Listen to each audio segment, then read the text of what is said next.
Hey, Counter Slammers, coming at you again with yet another model review. This time, it's another model that I picked up at Lock and Load. This is the Prime Conflux. So this is a model that I know a lot of Convergence players have been waiting for quite a long time. I think it's been 2 years since our last release, and so our first release in that given period of time is a new colossal. So I was pretty excited to hear about it, and I was pining at the, chewing and chomping at the bit, whatever you want to say, trying to find out the rules for this thing, all the way up until Lock and Load. And it wasn't until I even picked it up that I really read the card and understood everything that he could do. And he's so cool. So let's go into what he can do. Let's look at him first and his stats. So he costs 37 points, and he is an FA2. So you can have two of these big guys on the table. He's a speed 5, strength 17, Mat and Ratter X. It's whatever your caster is. He has defense 7 and armor 20, just like the Prime Axiom, his twin brother.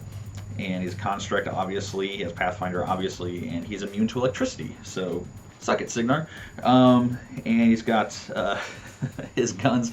So, let's take a look at his weapons. He's got this big cannon on the top front there. It's called the Arc Flash Generator, because we need long names and titles for our weapons, just like our models. And it's a range 15, rate of fire 1, POW 13, electrical damage. And that's his kind of main gun. And then his two guns on the side are called homing rip spikes, and they're range 11, rate of fire 1, POW 11. And he's got two of those. And then he's got his fists, which are called Corona Coils, and they're reach 2-inch reach, obviously, like all the other Colossals. And the power and strength on these are 21 damage. That's pretty sick. It's pretty good. I think the Prime Axiom also went up to 21 in Mark III, so I'm pretty excited about that too. So let's take a look at his abilities. So he's got the Plasma Nimbus ability, so that means that if he gets hit by a model that doesn't take him out, they take a POW 10 electrical damage roll immediately after that attack is made. And then, so he's got that. He's got a thing called Power Grid. It says once per turn, at any time during this model's activation, you can place one ionization servitor into play. So if there's fewer than 3 models, ionization servitors, you would put one into play. So he can put 3 of those suckers into play, and they're pretty cool. So let's take a look at the ionization servitors for just a second. Let's look at what they can do. So much like the other servitors that are in our faction, they're speed 6, Mat 5, Rat 5, defense 12, armor 13. They do not have any attacks, unfortunately. I wish they would stop giving us models that don't have attacks. I think Convergence has the most number of models in any faction that have no attacks. I think we got like 6 or 7 or something like that. It's insane. And of course, it's a construct, and it's immune to electricity as well, and it's got Pathfinder because it's floating off the ground. And it's got the ability of Created. It says this model does not begin the game in play, so when you do start off with the Prime Conflux, you have to actually place them into play. And then he has the ability of Ionization, so when a model suffers an electrical damage roll while within 5 inches of this model, add 2 to the roll. And then it's got Steady. It says the model cannot be knocked down, much like all the other servitors as well. So he can put one of these little guys into play every turn. Now he's also got on his big cannon, he has Reload, which is really nice. It's so he can spend a focus and he can get a second shot with it, and so that's pretty nice. Then he's got an ability called Direct Current. If this attack directly hits, you can choose to have all models whose bases are intersected by a line drawn between the center of the model directly hit and the center of this model suffer unboostable POW 10 electrical damage rolls. So it's very much like the, I believe it's the modulator that has the, got the electricity gunshot, which in the past hasn't really been that great, honestly. I don't really take the modulators that much, but if you have these servers in play, now the POW goes up by 2, which is kind of nice. So if you have a servitor nearby and this guy shoots it within 5 inches of your target, then they're essentially POW 15 damage rolls, and you can reload and get a second shot, which is really nice.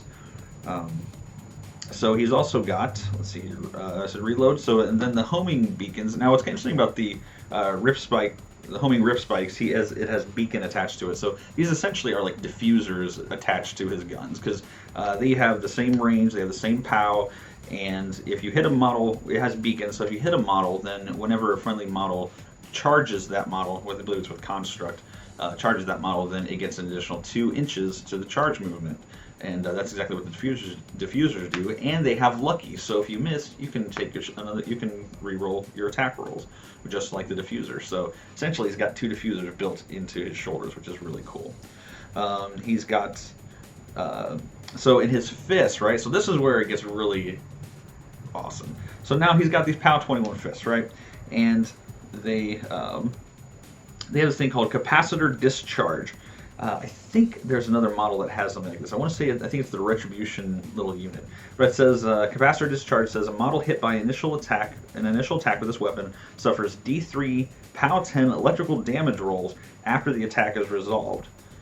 These damage rolls are not considered to have been caused by an attack. So, not only does he punch you, but now he punches you like up to 4 times in one hit. Now, granted, if he hits you with a POW 21, are you going to care about the POW 12? Maybe, depending on, because 12 is imagining you have a servitor nearby. Maybe, depending on what what you're hitting. So it could be really interesting. It could be good. Could be, useless depending on what you're hitting. Because obviously, 21, you're going to be hitting something pretty freaking hard. And so even if you hit a caster, that's pretty legit. So, and if they're given the new focus mechanic where they just transfer off 5 damage, these extra hits could force them to transfer off a lot of damage. So, yeah. So anyway, this is the new colossal, guys. This is the big mamma jamma. I've been waiting for him for a long time. I cannot wait to get him on the table. I may even try to sneak out tonight or something. Maybe go play somewhere just so I can get this guy on the table. But if I can't, then I'll try to get him into a game so you guys can see it pretty soon. I do like to take it. Looking at his stats and everything, I would like to take it with Iron Mother. I think with the Matt and Rat 8 for a turn would be really, really good with this guy. I do miss the drag ability. I kind of wish he still had that with like the Prime Axiom. Sindarion, I think we'll see a lot of him. Obviously, Sindarion has an electrical gun, so it makes sense to try and run it with him. Synergy can be a really big effect with this guy. Is on top of Hot Shot and things like that. He's got a lot going for him, so it's really nice. Father Kant, obviously the armor buff could be really, really good for a turn for him and his servitors. And also with positive charge, pretty legit. Axis, giving him plus speed and strength for a turn, getting him up the field faster. Using diffusers with him. If you want to activate a diffuser first, then have him charge in, you can do that. Really nice, so he can still have that ability where he can benefit essentially from his own type of weapon with the beacon. So it's kind of nice.